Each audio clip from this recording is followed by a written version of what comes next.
Hello there, I'm D-Dust and welcome back. Tonight's story was written by Underscorre.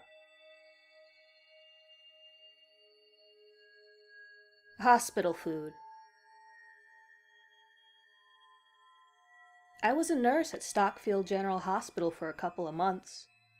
The pay was terrible, but it kept food on my plate and I felt valued, even though I just joined. It seemed pretty normal to start with. You got the occasional patient who'd be absolutely raving, and they'd terrify me, but it wasn't as if I was going to quit my job over a couple of schizos. Then, in the middle of August, I came across an inconsistency. A patient, James Brookson, in his early 20s and suffering from cancer, just disappeared. There was no record of him being signed out. He simply vanished. I'd spoken to him just the day before. I asked a couple of the other nurses, but they didn't remember him. The only reason I remember this guy is because he'd asked me to contact his wife, whom he divorced some time ago, to apologize and to say that he still loved her. I checked the digital records to see if he had just been moved to another ward. However, his file didn't appear. It was as if he had never existed. The computer couldn't have accidentally done that. There were too many safeguards in place. Someone deliberately deleted this guy from our system. So I searched the backup of the records. I found him, and yet there was barely any information about the guy in it. There was just a tag, HF, and a record saying he had been moved to the Oxley ward. I had no idea what HF meant. The only time I ever heard it being used was when the caterers referred to the hospital food. And as for the Oxley ward, I had never heard of it. There was no record of it on the plans, and the other staff had no clue as to what it was.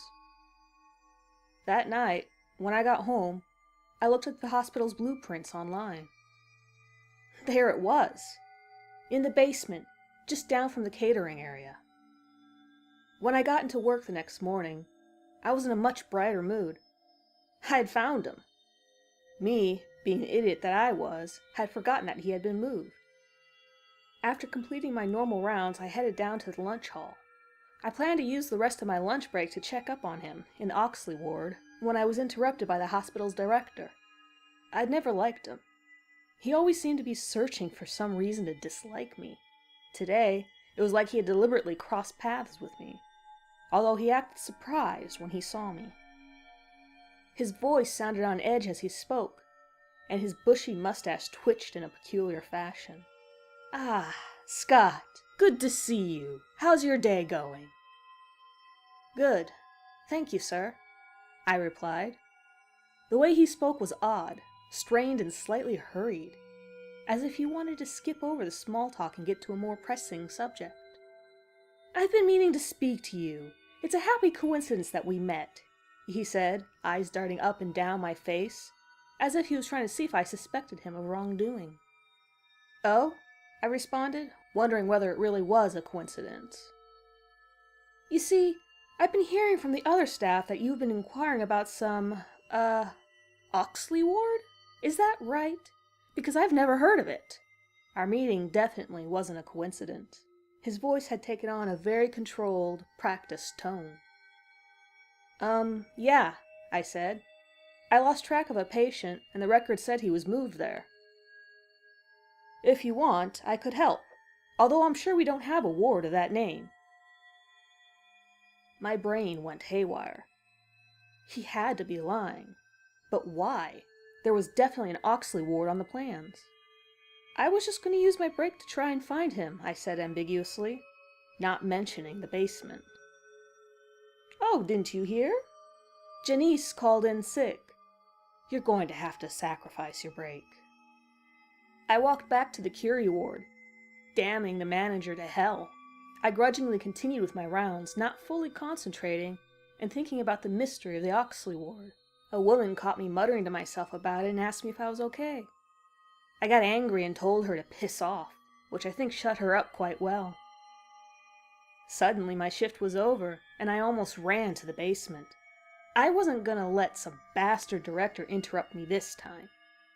As I got down there, I was horrified by the stench. The dank smell of rotting meat burrowed into my nose, causing me to gag. My eyes started watering, and I stumbled over to a large pair of double doors. "Oxley Ward," said the sign, and I frantically threw open the doors. I wish I hadn't done that. Bodies littered the floor, with arms, eyes, and stomachs missing. A huge oven seemed to be cooking their severed limbs and organs. I threw up. Some were still conscious, groaning, calling to me to help them. Their jarring screams cut into me like knives. I looked around. Deep crimson was all that filled my eyes. And then I realized what the HF meant. What I thought laughable when I first saw it. Hospital food. This was where James was taken. He was taken here and cut up and cooked and fed to the other patients. Oh shit. I had eaten hospital food just that day. For lunch. Had I eaten my patient? Twisted catering staff stood there, meat cleavers in hand, staring at me. "What the fuck do you think you're doing?" one asked me angrily. I knew exactly what I was doing. Grabbing a grimy knife from one of the unclean surfaces, I began walking towards them, anger filling my body. I was going to do to them what they had done to so many patients before them. The knife flashed through the air, slicing their bodies to pieces as if they were rag dolls. I hadn't known if I'd be able to take them, but they were caught off guard and clearly obese. For half an hour I was in there blindly stabbing into them. Then I ran, gagging from the blood that covered my clothes. People stared at me as I charged through the wards, aimlessly running for the exit. Gasping for air, I burst through the main doors and embraced the light. Suddenly, I was knocked to the ground, and my vision began to blur.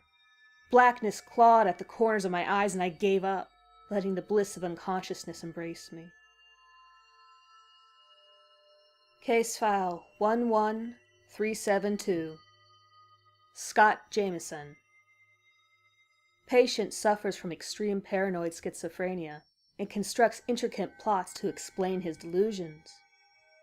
He justifies murdering a room full of catering staff by claiming that they were using patients to make food. Patient still believes that he is living outside of this place, even though he has been moved to the DSPD ward. He has so far made 6 attempts to kill doctors, who he believes are government agents sent to stop him from spreading the truth. We cannot allow the public to know the truth. Patient must be kept in this institution until he can be executed.